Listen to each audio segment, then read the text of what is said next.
Halo teman-teman pecinta sepak bola, akhirnya kita sampai di momen yang paling ditunggu di Piala Dunia 2026. Sebuah babak yang mungkin akan dikenang sebagai salah satu semifinal terbaik sepanjang sejarah Piala Dunia. Untuk pertama kalinya, sejak ranking FIFA diberlakukan, babak semifinal Piala Dunia mempertemukan 4 tim dengan peringkat tertinggi dunia. Ada Prancis peringkat 1 FIFA, Argentina peringkat 2, Spanyol peringkat 3, dan Inggris peringkat 4. Tidak ada tim kejutan, tidak ada kisah kuda hitam. Yang tersisa hanyalah 4 negara yang memang selama beberapa tahun terakhir menjadi standar tertinggi sepak bola dunia.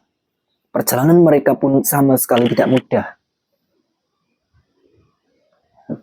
Mereka harus melewati pertandingan penuh tekanan, drama, bahkan beberapa kali nyaris tersingkir. Kini tinggal 2 pertandingan lagi menuju trofi Piala Dunia. Lalu siapa yang lebih pantas lolos ke final? Mari kita bahas satu persatu.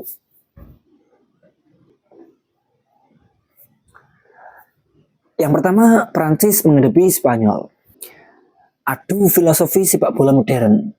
Semifinal pertama mempertemukan 2 filosofi yang benar-benar beda. Di satu sisi ada Prancis, tim yang luar biasa cepat, kuat secara fisik, sangat efektif dalam transisi menyerang, dan mematikan ketika mendapatkan ruang. Mereka tidak harus menguasai bola berlama-lama untuk menang. Justru semakin lawan menyerang, semakin berbahaya ketika melakukan serangan balik. Kecepatan para pemain depan mereka mampu mengubah situasi hanya dalam beberapa detik. Di sisi lain ada Spanyol, tim dengan filosofi positional play, menguasai bola, mengontrol tempo, membangun serangan dengan sabar. Mencari celah sedikit demi sedikit hingga akhirnya membuka pertahanan lawan. Spanyol ingin pertandingan dimainkan sesuai ritme dan keinginan mereka. Prancis ingin pertandingan dimainkan secara vertikal dan cepat, 2 filosofi yang bertolak belakang. Kita melihat perjalanan kedua tim ini menuju semifinal. Prancis menunjukkan mental juara sepanjang turnamen. Prancis ini tampil sangat meyakinkan sepanjang turnamen. Ya, meski sempat mendapat tekanan dari berbagai lawan, terutama Paraguay, mereka selalu menemukan cara untuk menang. Konsistensi dan pengalaman bermain di laga-laga besar menjadi salah satu kekuatan terbesar mereka. Dan Spanyol juga tampil sangat konsisten. Permainan mereka semakin matang dari pertandingan ke pertandingan. Generasi muda berpadu dengan pemain berpengalaman membuat mereka menjadi salah satu tim komplit di turnamen ini. Siapa lebih unggul? Kalau melihat kualitas individu, jelas Prancis sedikit lebih unggul. Mereka memiliki kecepatan, kekuatan fisik, serta kedalaman skuad yang luar biasa. Namun, secara permainan kolektif, Spanyol mungkin adalah tim terbaik di turnamen.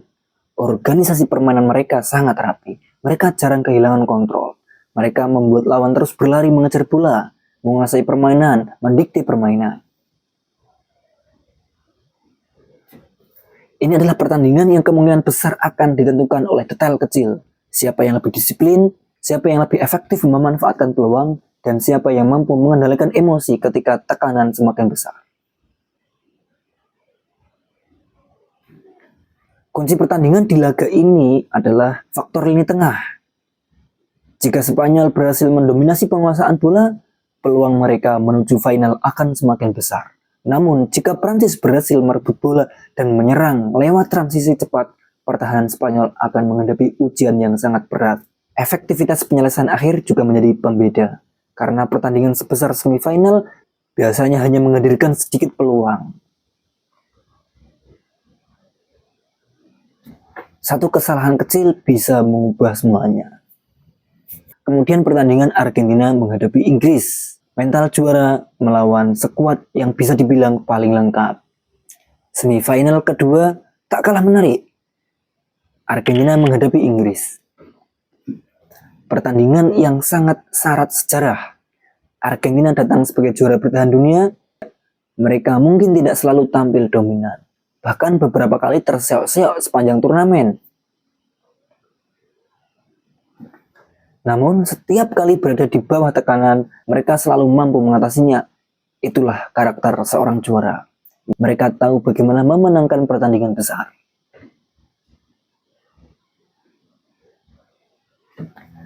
Perjalanan Argentina sampai semifinal berkali-kali dipaksa bekerja keras. Ada pertandingan yang harus dimenangkan lewat perjuangan sampai menit-menit akhir hingga babak extra time. Namun justru dari situlah terlihat mental mereka. Tim ini tidak mudah panik.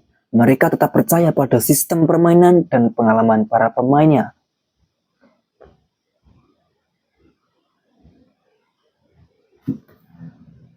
Dan Inggris datang dengan kekuatan besar. Inggris mungkin adalah skuad paling lengkap di semifinal. Hampir di setiap posisi mereka memiliki pemain kelas dunia. Pertahanan solid, lini tengah kreatif, serangan sangat cepat.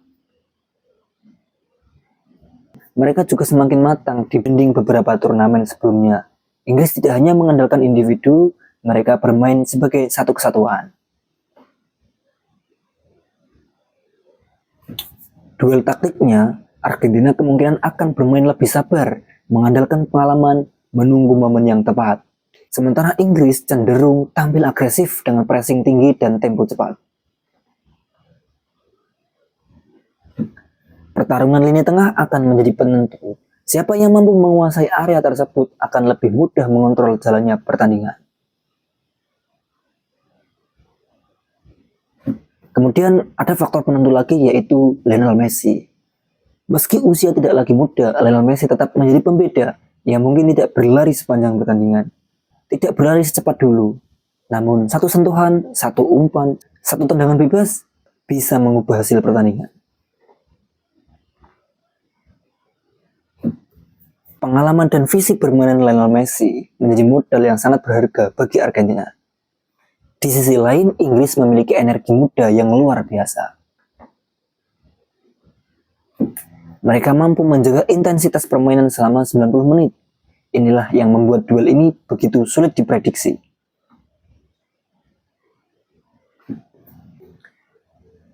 Siapa yang lebih diunggulkan? Kalau melihat kualitas skuad secara keseluruhan, Inggris memang sedikit lebih unggul. Kedalaman pemain mereka luar biasa. Namun, sepak bola tidak selalu dimenangkan oleh tim dengan komposisi pemain terbaik.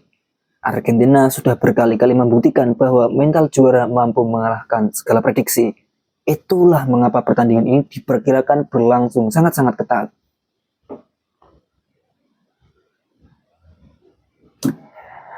Kita berbicara prediksi.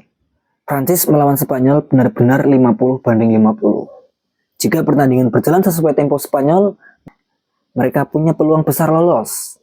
Namun, bila Prancis berhasil memanfaatkan ruang lewat serangan cepat, mereka bisa kembali mencapai final Piala Dunia untuk ketiga kalinya secara beruntun. Sementara Argentina melawan Inggris secara keseluruhan juga sangat seimbang. Di atas kertas, Inggris sedikit lebih unggul. Tapi pengalaman, mental juara, dan keberadaan Messi membuat Argentina tidak pernah bisa diremehkan. Kalau boleh saya memberikan prediksi, Prancis dan Spanyol akan dimenangkan oleh Spanyol dengan skor tipis. Dan Argentina menghadapi Inggris akan berakhir imbang. Argentina akan menang lewat babak extra time ataupun adu penalti.